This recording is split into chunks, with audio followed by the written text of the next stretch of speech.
Good afternoon, class. Myself Dr. Rams, and today is my lecture on red cell morphology. What is red cell morphology? तो red cell morphology में हम लोग RBC के structure के बारे में study करेंगे. Morphology of normal red blood cells. बाय कैसे होती है मॉर्फोलॉजी? आरबीसी की मॉर्फोलॉजी कैसे होती है? Biconcave disc. बाइकनकेव डिस्क होती है. डायमीटर इसका 7 to 8 माइक्रोमीटर होता है और वॉल्यूम है एवरेज 90 FL होता है. Central pallor occupied 1/3 of footer size approx same as nucleus of natural length side. Normal red cell abnormality में क्या होता है? नॉर्मल एमसीवी कितना होता है? 80 to 100 FL और microsites MCV less than 80 FL, macrocyte more than 100 FL. Anisocytosis, RBC variation in the size of RBC. Piclocytosis, variation in the shape of RBC. अब red blood cell morphology में हम लोग देख लेते हैं. साइज वेरिएशन में देखेंगे. ये नॉर्मल सेल है, आरबीसी की नॉर्मल सेल. आरबीसी का साइज छोटा हो जाता है तो माइक्रोसाइट होते हैं और आरबीसी का साइज बड़ा होने पे मैक्रोसाइट बोल देते हैं और ओवल शेप होने पर ओवल मैक्रोसाइट बोल देते हैं और हाइपोक्रोमिक मैक्रोसाइट्स बोल देते हैं. इसमें क्या होता है? आरबीसी का साइज बड़ा हो जाता है, ठीक है, और माइक्रो में आरबीसी का साइज छोटा है. एक्सपी डिस्ट्रीब्यूशन के हिसाब से देखेंगे. हाइपोक्रोमिया का मतलब एक्सपी कंसंट्रेशन बहुत ज्यादा है तो उसे हाइपोक्रोमिया बोलेंगे. और सेकंड स्टेज में, थर्ड स्टेज, फोर्थ स्टेज, उसके बाद पॉलीक्रोमैक्सिया बोलते हैं, ठीक है. शेप वेरिएशन में टारगेट सेल और स्पेरोसाइट्स, ओव्यूलोसाइट्स, स्टोमेटोसाइट्स, सिकल सेल. ये शेप अलग अलग शेप. ये हीमोग्लोबिन का डिस्ट्रीब्यूशन है डिसीज का. और शेप अगर आरबीसी का शेप में किसी तरह की एब्नॉर्मलिटी आती है तो ये कौन कौन सी एब्नॉर्मलिटी होती है? स्पेरोटाइप हो गया है, ओव्यूलोसाइट हो गया है, स्टोमेटोसाइट हो गया और सिकल सेल हो गया है, जैसे सी शेप में. एरेथ्रोसाइट हो गया है, हेलमेट सेल हो गया है, ठीक है. आरबीसी हेलमेट सेल दिख रही है. और सिस्टोसाइट हो गया है, फ्रैगमेंट आरबीसी के टुकड़े दिख रहे हैं. टीयर के फॉर्म में ड्रॉप दिख रहा है, वाटर ड्रॉप, नॉच. देखिए नॉच, वाटर ड्रॉप नॉच बनी हुई है टीयर ड्रॉप में. और ब्लड सेल है. इसमें क्या क्या इंक्लूजन होता है? पैपेनियल बॉडीज और कैबॉट रिंग पाई जाती है. बेसोफिलिक स्टिपलिंग होती है. ओवेल चोली होता है. क्रिस्टल फॉर्मेशन एचपीएससी होता है, एचपीएससी होता है, ठीक है. अग्लूटिनेशन भी हो जाता है किसी में. वेरिएशन इन साइज में किस तरह से वेरिएशन होता है? अनिसोसाइटोसिस में क्या होता है? Variation in size of the RBC. The severity of the variation correspond to increase RD red with. Anisocytosis result from the abnormal cell development deficiency of iron, B12, folic acid. तो anisocytosis की condition कब होती है? Iron की deficiency, B12 की deficiency, folic acid की deficiency की वजह से. नॉर्मल एमसीवी 80 to 100 FL होता है. माइक्रोसाइट्स एमसीवी है मोर देन 80 FL होता है. माइक्रोसाइट्स एमसीवी मोर देन 100 FL होता है. माइक्रोसाइट्स में क्या होता है? A microcyte is a small cell having a diameter less than 7. तो 7 से कम साइज हो जाता है उसे माइक्रोसाइट्स बोल देते हैं। और एमसीवी 100 ml से कम हो जाता है, मीन कॉर्पसल वॉल्यूम कम हो जाता है, 100 से कम हो जाता है। एनीमिया एसोसिएटेड विद माइक्रोसाइट्स इन से माइक्रोसिटिक एनीमिया। अगर आरबीसी का साइज माइक्रोसिटिक हो गया, उससे होने वाले एनीमिया को माइक्रोसिटिक एनीमिया बोलते हैं। Expanded central zone of parallel anaemia, और जो सेंट्रल जोन है वो बड़ा हो जाता है, इसलिए क्या पैरेलल एनीमिया। डिक्रीज और डिफेक्टिव ग्लोबिन की synthesis also presents as microcytic hypochromatic anaemia. तो डिफेक्टिव ग्लोबिन सिंथेसिस हो जाती है जो शो करता है microcytic hypochromic anaemia. Morphology microcytes के पॉसिबल पैथोलॉजी कौन? Iron deficiency, thalassaemia, sideroblastic chronic disease या लेड पॉइजनिंग, ये देखने को मिलेगी ना मैक्रोसाइट। ठीक, तो आरबीसी का माइक्रोसाइट कब हो जाता है जब साइटोप्लास्टिक और थैलेसीमिया कंडीशन होती है, आयरन डेफिशिएंसी होती है, क्रॉनिक डिसीज या लेड पॉइजनिंग होती है। मैक्रोसाइट कंडीशन कब होती है? जब MCV of RBC is increase more than 100 ml जब हो जाता है एमसीवी आरबीसी का। The common cause of microcytes is due to the impaired DNA synthesis. RNA synthesis is unaffected, resulting in the asynchrony between the cytoplasmic and nuclear maturation. तो DNA synthesis में किसी तरह की impairment हो जाती है, जिसकी वजह से मैक्रोसाइट्स कन्वर्ट हो जाते हैं माइक्रोसिटिक एनीमिया में। Neutrophilic hyposegmentation is typically scene.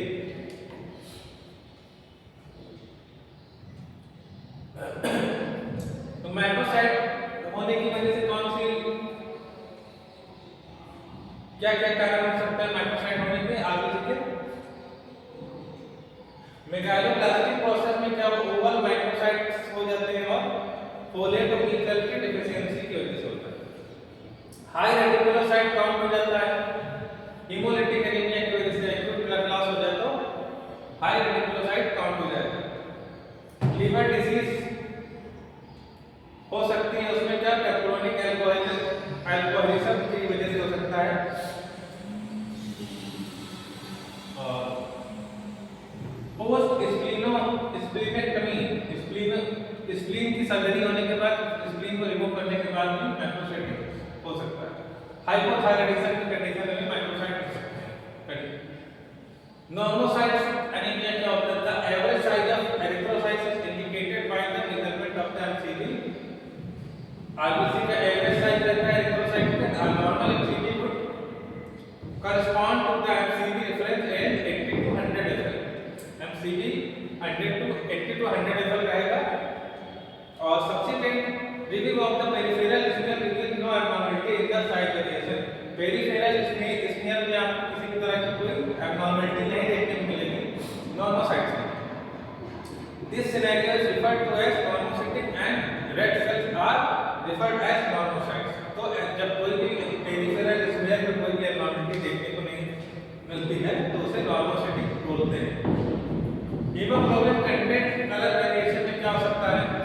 उसके अकॉर्डिंग देखा जाए डिसीज तो नॉर्मोक्रोमिया होता है, और हीमोग्लोबिन कम हो जाने से हाइपोक्रोमिया हो जाता है, बढ़ जाने से हाइपोक्रोमिया हो जाता है, और पॉलीक्रोमेसिया भी हो जाता है। नॉर्मोक्रोमिया क्या होता है? Normal indicate the red cell is essentially high in color. तो नॉर्मोक्रोमिक में क्या होगा? Essentially high in color रहेगा। A normochromic erythrocyte has a well hemoglobinized cytoplasm with a small but distinct zone of central pallor. तो haemoglobin ठीक ठाक देखने को मिलता है इसमें नॉर्मोक्रोमिया में। The central pallor does not exceed 3 μm. तो सेंट्रल पैलर एरिया जो है 3 μm से ज्यादा नहीं होता। The term normochromic is used to describe the anemia with a normal MCHC. तो नॉर्मल MCHC कंडीशन में जो एनीमिया होता है उसको डिस्क्राइब करने के नॉर्मोसिटिक एनीमिया कहा जाता है। And MCH that we use MCHC और MCH दोनों नॉर्मल होते हैं इसमें नॉर्मोक्रोमिक एनीमिया में। And when used to conjunction with the MCP the anemia is hypochromia क्या होता है? एनी आरबीसी खाली का सेंट्रल एरिया ऑफ पहला वाला ग्रेटर देन 3 म्यू। तो 3 म्यू से ज्यादा एरिया अगर सेंट्रल एरिया का है तो उसे बोलेंगे hypochromia. There is a direct relationship between the amount of haemoglobin deposited in the RBC and the appearance of red cell when stained. तो डायरेक्ट रिलेशनशिप आपको देखने को मिलेगा हीमोग्लोबिन और आरबीसी में। The term hypochromia indicates no color and indicate that the cells have less hemoglobin. Hypochromia का मतलब आपको कलर कम देखने को मिल रहा है, इसका मतलब हीमोग्लोबिन कम है। MCSC 25% से कम हो जाएगा। The anemic process is described as hypochromia. तो ये कंडीशन जब आएगी तो हाइपोक्रोमिया से रोकते हैं। हाइपरक्रोमिया ग्रेडिंग में क्या होगा? Area of central pallor is 1/2 of the cell diameter grade 1, grade 2, grade 3 and grade 4। Area of grade 2 में क्या रहेगा? Area of central pallor is 2/3 of the cell diameter. तो सेल डायमीटर का 2/3 हो जाएगा सेंट्रल एरिया। थर्ड ग्रेड में area of central pallor is the 3/4 and fourth grade में आपको 3 ग्रेड हीमोग्लोबिन की पतली रेट देखने को मिलेगी, केवल लेंथ रेट। तो उसे हाइपोक्रोमिया ग्रेडिंग बोलते हैं। पॉलीक्रोमेसिया में क्या होता है? When RBC are delivered to the peripheral circulation prematurely. जब आरबीसी जो है हमारे ब्लड के सर्कुलेशन पेरिफेरल ब्लड सर्कुलेशन में मैच्योर होने के पहले रिलीज कर दी जाती है, तो appearing diffusely basophilic and are grey blue. तो ग्रे ब्लू कलर में देखने को मिलेगी और usually larger than normal red cell. तो नॉर्मल रेड सेल से ज्यादा बड़ी देखने को मिलेगी अगर वो प्रीमैच्योर है। The basophilic colour is due to the RNA residue involve in the haemoglobin synthesis. तो हीमोग्लोबिन सिंथेसिस में जो बचा हुआ आरएनए है उस मॉलिक्यूल की वजह से बेसोफिलिक कलर देखने को मिलेगा। Polychromatic cells are actually reticulocyte. Polychromatic cells क्या होती है? रेटिकुलोसाइट से होती है RBC. And in various condition in which marrow is stimulated, particularly RBC regeneration will produce a polychromatic red picture। तो जब बोन मैरो में ऐसी क्लिनिकल कंडीशन ऐसी कोई डिजीज हो जाए जिसमें क्या बोन मैरो का स्टिमुलेट हो जाए किसी वजह से, तो आरबीसी का रिजेनरेशन क्या होगा? क्या प्रोड्यूस करेगा? पॉलीक्रोमैटिक रेड पिक्चर प्रोड्यूस करेगा। The degree of polychromasia is the excellent indicator of therapeutic effectiveness when patient is given iron or vitamin therapy as treatment of anemia। जब पेशेंट को anaemia उस समय iron और vitamin के supplement दिया जाता है तो उस समय पॉलीक्रोमेसिया देखने को मिलेगा। अभी आपको नॉर्मल आरबीसी यहाँ पर देखने को मिल रही है और लिख लीजिए आरबीसी कैसे दिख रही है? पॉलीक्रोमेसिया। ठीक, पॉलीक्रोमेसिया। पिग्लोसाइटोसिस क्या होता है? पिग्लोसाइटोसिस में variation in shape is called poikilocytosis. तो आरबीसी का साइज अलग-अलग वेरिएशन होता है, तो इसको अलग-अलग नाम से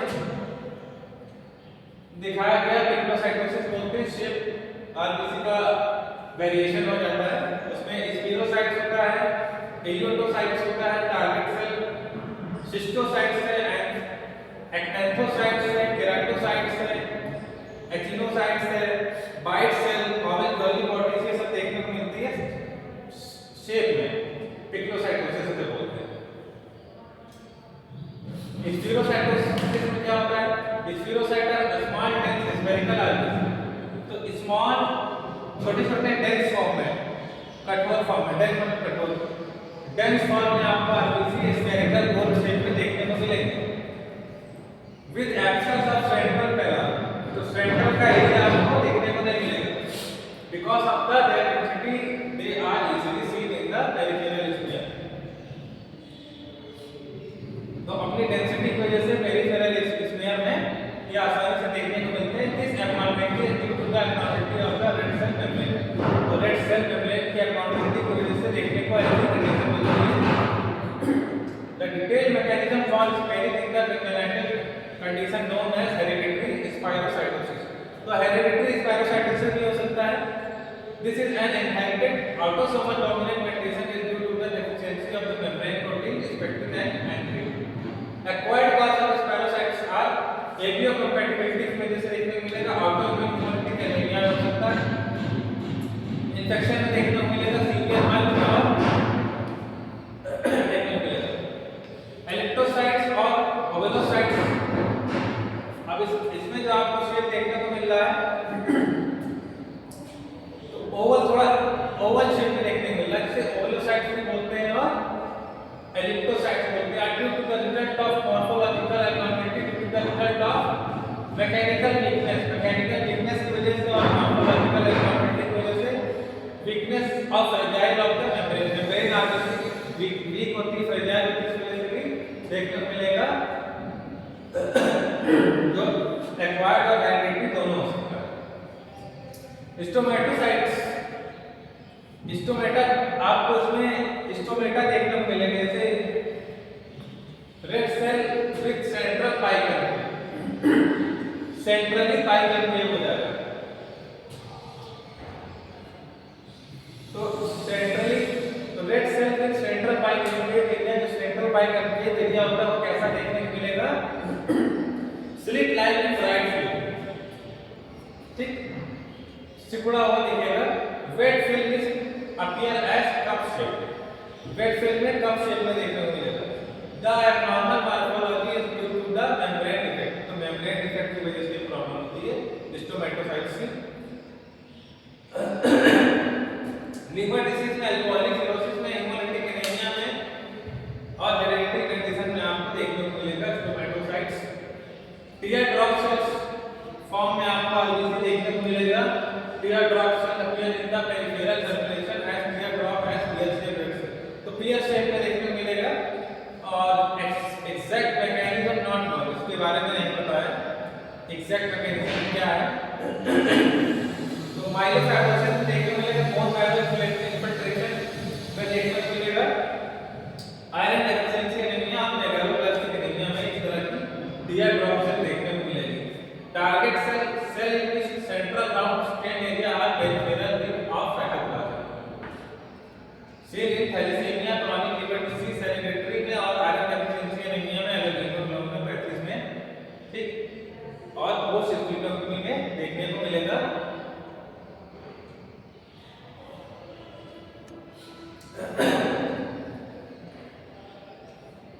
पेरिफेरल रिंग देखने को मिलेगा इसमें। एनेक्टोसाइट्स में क्या रहेंगे, एनेक्टोसाइट्स are seen is hereditary condition में मिलेगा।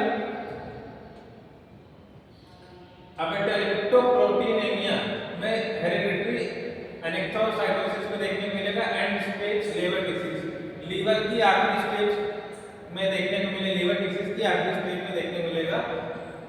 माइक्रो एंजियोपैथिक हेमोलिटिक एनीमिया में देखने को मिलेगा। माल न्यूट्रिशन में देखने को मिलेगा। पोस्ट स्प्लीनेक्टमी, स्प्लीन के रिमूवल के बाद देखने को मिलेगा अकैंथोसाइट्स को। और it is the hallmark in the diagnosis of the neuro acanthocytosis syndrome such as chorea acanthosis and McLeod syndrome. तो इसमें कैसा स्ट्रक्चर रहेगा, ब्लंट रिंग और club shaped spicules of different length projecting from the surface of the irregular interval. तो आपको RBC की side में, wall में, मेम्ब्रेन में क्या इरेगुलर शेप देखने को मिलेंगे, ठीक। सिस्टोसाइट्स क्या होता है, दे आर फिगमेंटेड एरिथ्रोसाइट्स में क्या होगा, आपको आरबीसी के टुकड़े देखने को मिलेंगे, छोटे-छोटे small pieces, smaller than normal red cells. Normal red cells से छोटे-छोटे टुकड़े देखने को मिलेंगे, पीस देखने को मिलेंगे। और सेल मेम्ब्रेन में ट्रॉमा होने के कारण, आरबीसी की सेल मेम्ब्रेन में ट्रॉमा होने के कारण देखने को मिलेंगे फ्रैगमेंटेशन ऑफ आरबीसी देखने को मिलेगा।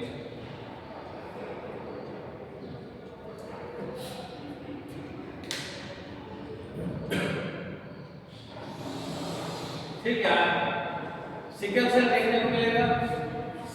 Cells are sickle board shape, ये बोर्ड शेप में देखने को मिलेगा। प्रेजेंट इन फिल्म में patient with homozygosity for HbS, usually absent in neonates and rare in patient with the high HbS percentage. तो हेरिडिटरी डिसीज में देखने को मिलेगा। ठीक है, आज का लेक्चर हमारा रेड सेल मॉर्फोलॉजी का यहीं पे एंड होता है। Thank you.